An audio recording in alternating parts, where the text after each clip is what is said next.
Ok. On va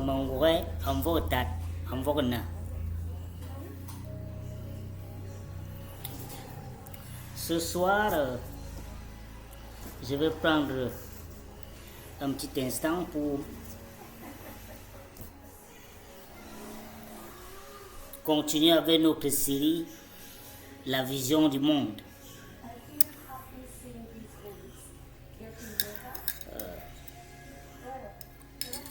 Que bin manti.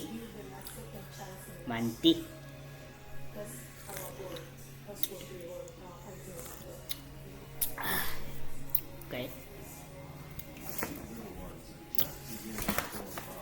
La dernière fois, nous avons donné la définition de la vision du monde. Et pour rappeler, dit que la vision du monde, c'est la manière dont l'écologie informe ou conditionne notre façon d'être vis-à-vis des autres êtres vivants et vis-à-vis du monde en général. Voilà. Donc, aujourd'hui, nous allons commencer une étude comparative de la vision du monde négro-africaine et de la vision du monde judéo-chrétienne, ou si vous voulez, la vision du monde occidental. Ok. Nous allons commencer par le mode de société. La vision du monde négro-africaine est de nature matriarcale. Et pourquoi?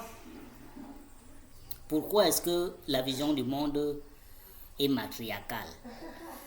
Parce que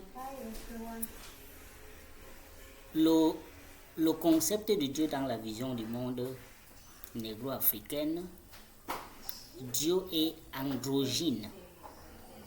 Dieu est androgyne, ça veut dire que Dieu n'est ni masculin, Dieu n'est ni féminin. Dieu est androgyne, c'est pour là qu'on dit père-mère primordial. Ok? Donc, ça fait donc l'entité primordiale, s'il faut même déjà la définir, elle sera féminine. Parce que la femme a ce que l'homme n'a pas. C'est-à-dire, la femme a à la fois ce que la femme a et à la fois ce que l'homme a. Tout ce que l'homme a, la femme a. Mais tout ce que la femme a, l'homme n'a pas. Je reprends. Tout ce que l'homme a sur le plan sexuel, tout ce que l'homme a, la femme a. Mais tout ce que la femme a, l'homme n'a pas. Voilà. Donc, Dieu est androgyne. C'est-à-dire que Dieu n'est ni masculin, Dieu n'est ni féminin. Voilà. Mais l'entité primordiale est beaucoup plus orientée vers le féminin.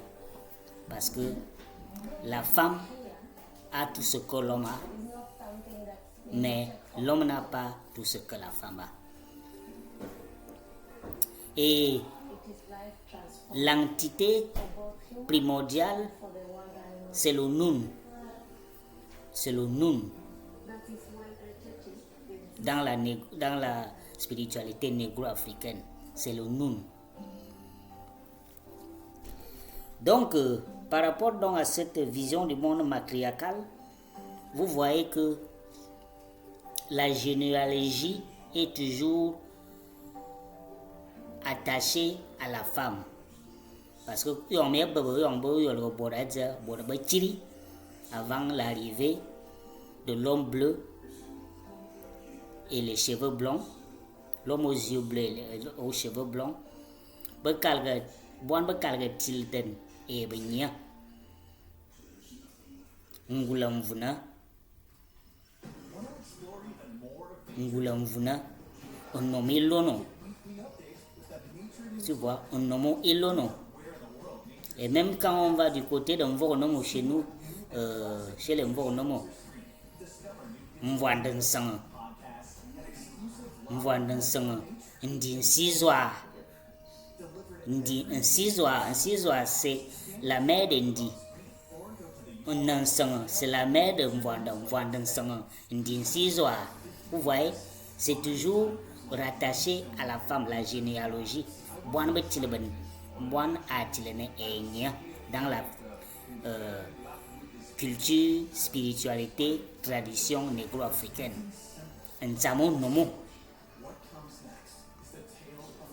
Ça, c'est quand le blanc est venu.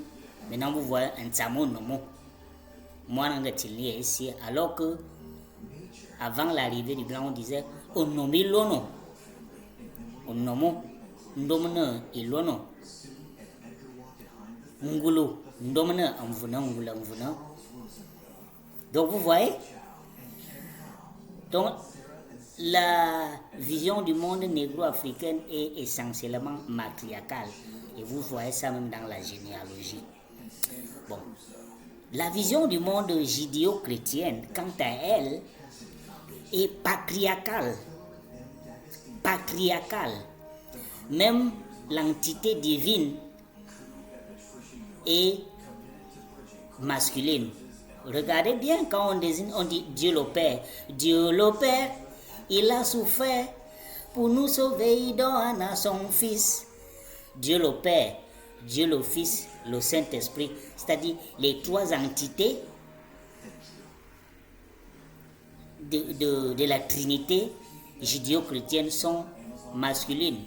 Dieu le Père, Dieu le Fils, Dieu le Saint-Esprit. Le Saint-Esprit, le Fils, le Père. Donc vous voyez, il y a déjà même le patriarcat, même à partir des entités cosmiques. Dieu est masculin. Allah, Jéhovah, Jésus. Et même vous voyez dans la généalogie, dans la Bible, la généalogie des gens de la Bible, c'est à partir de leur père, fils de, engendra. Où est la femme dedans? La femme n'apparaît nulle part dans la généalogie de Jésus. De leur Jésus là-haut, c'est pas mon Jésus. Voilà.